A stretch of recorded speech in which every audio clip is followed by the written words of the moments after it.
मंडळी, we all are equal but some people are more equal than others. George Orwell यांच्या Animal Farm कादंबरीतल्या या वाक्याची आठवण होण्याचं कारण म्हणजे पुण्यातली एक अतिशय संतापजनक घटना. पुण्यात बेदरकारपणे गाडी चालवत आलिशान गाडीखाली दोघांना चिरडणाऱ्या बड्या बापाच्या धिंडाला कोर्टानं 300 ओळींचा निबंध लिहिण्याची भयंकर कठोर शिक्षा दिली आहे. त्यामुळे या घटनेनंतर पुणेकरांच्या मनात संताप आहे. त्यावरच आहे आजचा बडे मुद्दे.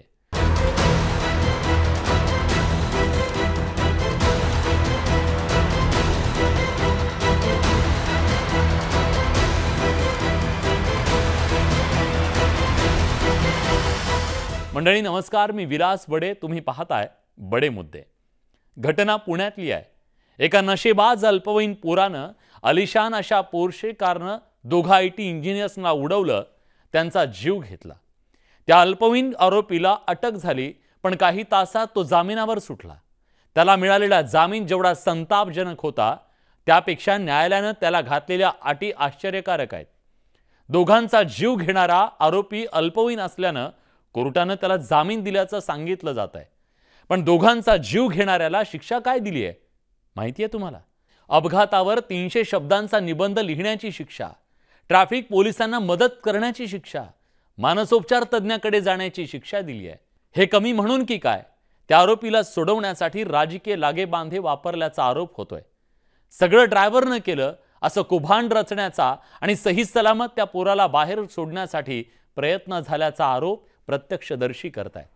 एवढंच नाही तर तो पोलिसांच्या अटकेत असताना इथली व्यवस्था त्याला स्पेशल ट्रीटमेंट देण्यात गुंतली होती, त्याला बर्गर पिझ्झा देत होती असा आरोप करण्यात येतोय. सगळी व्यवस्था त्याच्यासाठी लाळघोटेपणा करण्याचं कारण म्हणजे त्याचा बाप पुण्यातला एक बडा बिल्डर आहे. पुण्यातल्या प्रसिद्ध बांधकाम व्यावसायिक आणि ब्रह्मा कॉर्पचे संचालक विशाल अग्रवाल यांचा तो मुलगा आहे.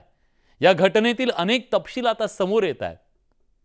प्रत्येकाला आंतरमुख करायला लावणारे हे तपशील आहेत. घटनेचं CCTV फुटेज समोर आलंय. प्रत्यक्षदर्शींच्या म्हणण्यानुसार आरोपीच्या गाडीचा वेग 200 किलोमीटर प्रति तासापेक्षाही जास्त असू शकतो. दारूच्या आणि श्रीमंतीच्या नशेत धुंद या पोरांना रस्त्यावरची माणसं किड्यामुंग्यांसारखी वाटतात. पैशाच्या बळावर व्यवस्थेला खरेदी करता येऊ शकतं, दावणीला बांधता येऊ शकतं, ही मगरुरी आहे. सामान्य माणसानं नियम तोडला तर खाक्या दाखवणारी इथली व्यवस्था अशा धेंडांच्या पुढे मात्र शेपटाचा गोंडा घोळताना दिसते. म्हणून हे बिनबोभाट लोकांना चिरडत फिरतात. सामान्य माणसाच्या मनातली हीच चीड आणि संताप व्यक्त होऊ लागला. मग सरकारला दखल घ्यावी लागली.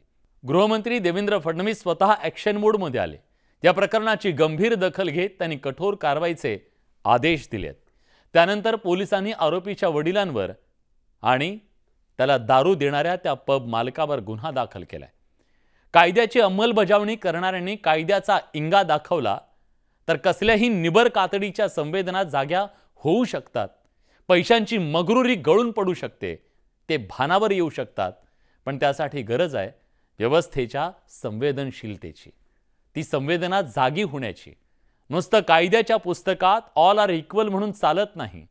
लोकांना ते कृतीतून दिसलं पाहिजे, इतकंच. बडे मुद्देमध्ये आज आपण इथेच थांबतोय. धन्यवाद.